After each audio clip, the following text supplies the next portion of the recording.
Bismillahirrahmanirrahim. Assalamualaikum warahmatullahi wabarakatuh. Hamdanillah wa syukranillah, salatan wa salaman daimaini ala rasulillah Muhammad ibn Abdillah wa ala alihi wa ashabihi wa man tabi'al huda ila yaumil akhirah. Allahumma salli ala sayyidina Muhammadin salatan tagfiru biha dunub wa tuslihu bihal qulub wa tantaliqu bihal usub wa talinu bihas su'ub wa ala alihi wa ashabihi wa man ilaihi mansub.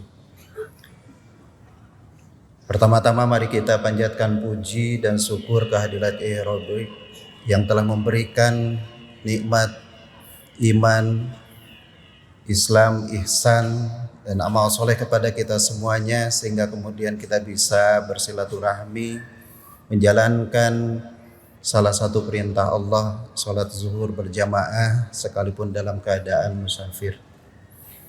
Dan tentunya kepada yang mereka mukimin di sini itu jauh lebih baik ketika kemudian sholat berjamaah di awal waktu, di depan shop yang paling awal, kemudian di belakang imam.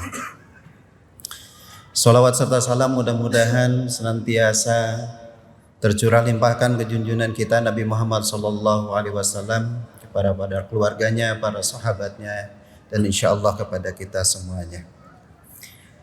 Hadirin yang sama-sama hadir Masjid Al-Jabar ini, dalam kuliah singkat ini, kuliah 7 menit kultum yang tidak panjang ini, saya mengambil momentum bagaimana kita memanfaatkan tahun baru ini yang baru berumur 2 hari.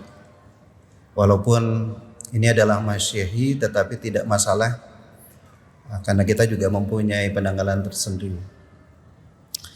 Mengambil inspirasi dari surat Ad-Duha. Ad-Duha ini surat ke-11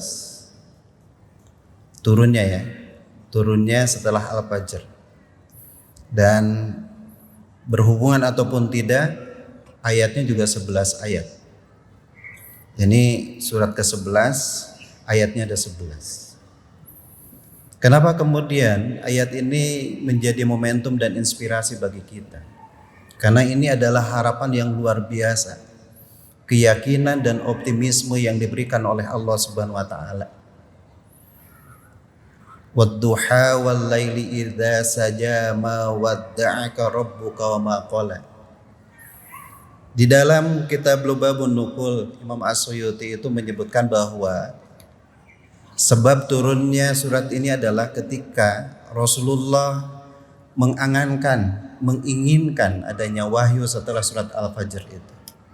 Cukup lama Rasulullah diberikan cobaan oleh Allah, tidak turun wahyu.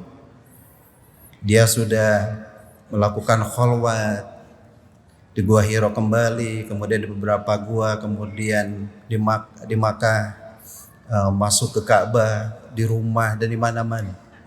Tetapi lama gitu ya, tidak turun wahyu. Itu masalah. Sama dengan kita punya masalah, walaupun masalahnya berbeda. Iya. Nah, permasalahan Rasulullah itu kan ingin ada tuntunan, ada wahyu yang selama ini sudah didapatkan oleh Rasulullah. Ya. Nah, di tengah-tengah desas-desus, Ummu Zamil menyebutkan bahwa wahai Muhammad, ternyata sekarang Tuhanmu telah meninggalkanmu dan mungkin membencimu. Cirinya apa? Temanmu yang suka datang, yaitu Malak Jibril, itu lama tidak memberikan wahyu, tidak memberikan informasi ilahiyah kepadamu. Bahkan bukan hanya datang dari Ummu Zamil, bukan hanya datang dari Abu Lahab, bukan hanya datang dari Abu Jahal. Bahkan istrinya sendiri, Sayyidatuna Khadijah, itu pernah mengkonfirmasi. Nanyalah, wahai Rasulullah, betul gak apa yang diucapkan oleh yang lain itu? Bahwa Allah sudah meninggalkanmu, bahwa malaikat tidak datang lagi karena membencimu. Rasulullah sebagai orang yang punya sisi basyariyah, punya sisi kemanusiaan juga galau. Sampai-sampai kalau disebutkan di dalam tafsir Al-Maraghi gitu ya, itu seakan orang-orang yang linglung gitu, tidak punya pegangan. Ada yang menyebutkan katanya ya, bahwa tidak diberikan wahyu itu bukan hanya ujian, tetapi pernah juga Rasulullah sakit gitu.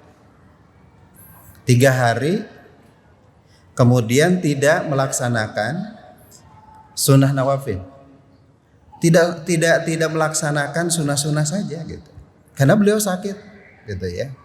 Sebagai manusia ya sakit biasanya kemudian ingin memanjakan diri gitu. Nah, makanya kemudian Allah menurunkan wahyu ayat yang ketiga yang luar biasa, yang meyakinkan Rasulullah ya, setelah Allah bersumpah dengan ad-duha, al-lail, 2 waktu yang luar biasa. Ad-duha itu adalah di mana orang-orang bekerja dan mencari pengharapan, dan ketika al-lail wal-laili idza saja itu adalah ketika malam orang dalam keadaan sepi itu mencari pengharapan-pengharapan yang bersifat batiniah. 2 waktu yang luar biasa. Makanya Allah melalui Nabi kita memerintahkan untuk memanfaatkan waktu duha bukan hanya untuk bekerja tetapi untuk berdoa, sholat duha. Tetapi Imam Ibnu Abbas itu mewanti-wanti kita, hati-hati dengan sholat duha. Jangan seringkali kita melakukan sholat duha tetapi karena mengharapkan duniawi saja. Bisi poho ka Allah nak senang. Tapi kalaupun itu jangan kemudian ditinggalkan sholat duhanya. Nah, ketika malam kita diperintah untuk melakukan sholat tahajud. Nah, setelah bersumpah dengan 2 waktu itu, kemudian keluar statement, pernyataan dari Allah, ma wadda'aka rabbuka wa ma qala. Dan tiadalah Allah meninggalkanmu dan tidak membencimu. Luar biasa, itu adalah jaminan dari Allah kepada Rasulullah. Tapi ada proses untuk bisa sampai sana itu. Kita harus kemudian tetap mendekat kepada Allah dengan ibadah-ibadah yang memang disyariatkan kepada kita semua. Kemudian Allah memberikan jaminan juga, walal akhiratu khairul laka minal ula. Dan akhir dari kehidupanmu itu jauh lebih baik, akan lebih baik dibanding dengan sebelumnya. Wala saufa yu'tika rabbuka fatardo. Dan Allah memberikan karunia kepada Nabi Muhammad, dan kemudian Nabi Muhammad fatardo, dan engkau akan ridho. Tetapi sebelum sampai pada apa yang kemudian didapatkan oleh Nabi Muhammad, seperti nanti juga kita akan mendapatkan seperti itu, karena ini adalah al-ibrah bi umumil labdi la bi khusus sabab. Ad-duha itu untuk kita semua juga, karena semua orang punya permasalahan, punya persoalan yang kemudian kita harus optimis dan kemudian mencari solusi. Sebelum sampai ke sana, maka kemudian Nabi Muhammad disadarkan, diberikan pemahaman mendalam. Ya. Alam yajidka yatiman fa'awa. Bukankah dulu engkau keadaan yatim, fa'awa, kemudian aku melindungi Nabi Muhammad, melindungimu, membimbingmu. Nah, ini kan proses penyadaran. Cobalah pikir-pikir baheula kumaha gitu kan gitu. Alam yajidka yatiman fa'awa. Ditemukan dulu engkau adalah anak yatim. Anak yatim di sini sebenarnya bukan hanya persoalan yang kemudian tidak punya ibu dan bapak. Nabi Muhammad memang ditinggalkan oleh ibu dan bapak, ya, oleh ayahnya Sayyidina Abdullah itu ketika dalam kandungan, kemudian ketika 6 tahun ditinggal oleh Sayyidatuna Aminah, ya. Nah, coba dipikir dulu, siapa kalau kemudian tidak Tuhan yang kemudian membimbing, melindungi, ya, memberi keamanan, ya. Rasulullah diajak untuk introspeksi, muhasabah, sama dengan kita. Cobalah pikir ketika kecil sampai sekarang, coba kalau kemudian tidak atas karunia Allah, maka kemudian kita bisa seperti apa? Nah, itu yang pertama adalah ketika dalam keadaan yatim. Kemudian wa wajadaka dhallan fahada. Dulu engkau itu dol.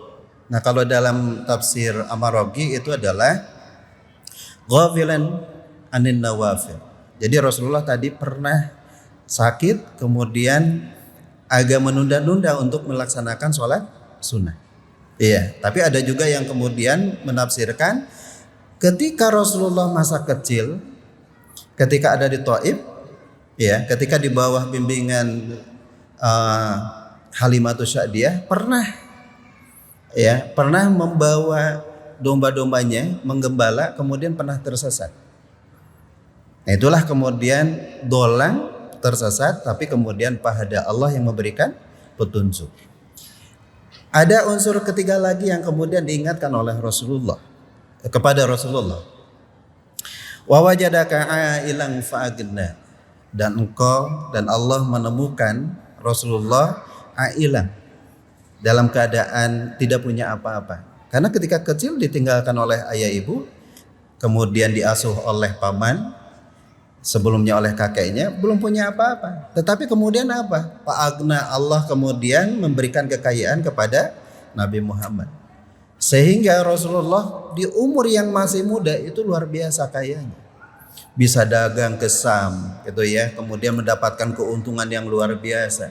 Sehingga ketika meminang Sayyidatuna Khadijah itu tidak dalam keadaan miskin, tetapi kaya gitu. Bayangkan saja dia bisa melamar Sayyidatuna Khadijah dengan 40 ekor unta, kemudian 100 kambing dan hantaran yang luar biasa. Katanya setara dengan 3 miliar kalau sekarang. Jadi cek orang Sunda mah nikah kasih Sayyidatuna Khadijah lain nyalindung kagelungnya, punten upami ruming. Jadi bukan mengharapkan kekayaan menikahi Khadijah itu bukan, tetapi ada perspektif lain gitu ya. Nah, setelah disadarkan dengan 3 kondisi itu, maka kemudian Allah memberikan solusi untuk persoalan-persoalan yang bisa diberikan kepada Nabi Muhammad supaya bisa menyelesaikan persoalan umat. Apa tadi? Alam yajidka yatimang fa'awa, maka kemudian fa'ammal yatima falatakhar. Yatim. Maka janganlah engkau kemudian kepada anak yatim itu semena-mena. Anak yatim itu anak yang memang dikuasai waktu itu ya. Pada masa Arab itu dibimbing, ada orang tua asuh. Sekalipun mereka adalah yatim, maka kemudian tidak boleh semena-mena. Dititah kaditu kadil, dipekerjakan, tidak dihargai, kan seperti itu. Nah, yatim kalau dalam perspektif pekerjaan, mereka yang kemudian dalam kekuasaan kita, anak buah kita, tidak boleh semena-mena ya. Ya, siapapun yang kemudian kalau di dalam Jauharul Minan itu, siapapun yang kemudian tidak mendapatkan kasih sayang dan perlindungan dari orang tuanya, maka itu disebut sebagai yatim. Kemudian wa ammasa ila fala tanhar, dan kepada siapapun yang meminta fala tanhar maka tidak boleh menghardik. Siapapun yang minta harta, kalaupun misalnya kita tidak punya, jelaskan kepada mereka bahwa kita juga sedang butuh. Jangan kemudian munah wae urang nu gawe maneh nu minta. Tidak boleh begitu. Kalau mau diberi, berilah dengan kebaikan. Sesuai dengan kemampuan. Tidak boleh dihardik. Gitu. Sekalipun kemudian kita sekali lagi tidak punya, maka kemudian jelaskan dengan kebaikan. Yang meminta itu bukan hanya harta, tetapi juga minta jasa kita, minta ilmu. Kalaupun punya, itu jangan kemudian pelit. Kasih. Fa inna katimal ilmi mal'unun. Siapapun yang kemudian menyembunyikan ilmu, maka dia dilaknat oleh Allah Subhanahu wa taala. Siapapun yang minta, misalnya as-sa'il itu adalah minta konsultasi, minta jasa kita, minta bantuan. Kalau kita mampu, bantu. Kalau tidak, misalnya karena terpepet waktunya, maka jelaskan dengan kebaikan. Jangan kemudian menghardik. Dan terakhir, wa amma bi ni'mati rabbika fahadis. Dan apabila kemudian diberikan nikmat, fahadis, maka kemudian bersyukurlah kepada Allah. Syukur dengan qaul, itu dengan mengucap hamdalah, mengucap takbir, mengucap tasbih dan yang lain-lain. Tetapi ada yang kemudian penting adalah tahadus bin ni'mat itu ada syarkun ni'am ala ma khuliqa lahu. Menggunakan apa yang diberi nikmat oleh Allah itu sesuai dengan perintah Allah. Bukan hanya untuk diri sendiri, tetapi juga sejahterakan orang lain. Prinsip Nabi ketika punya harta itu adalah satu, wajib kaya, karena orang Islam itu adalah wajib untuk zakat, infak, sedekah. Yang kedua itu adalah sederhana untuk dipakai oleh dirinya sendiri, tetapi dermawan untuk orang lain. Nah, kesalahan kita itu kadang-kadang dibalik. Kayaan luar biasa, ingin kaya, cari rezeki, walaupun terkadang juga menjauhi sang pemberi rizkinya. Ya, padahal terbalik. Harusnya cari rezeki mendekat kepada Allah yang sang pemberi rezeki. Ya, nah yang terbalik seringkali di sini. Mewah untuk diri sendiri tetapi irit untuk orang lain. Padahal Kangjeng Nabi Muhammad dia kaya, kemudian ya sederhana untuk dirinya tetapi dermawan ketika ngasih kepada orang lain.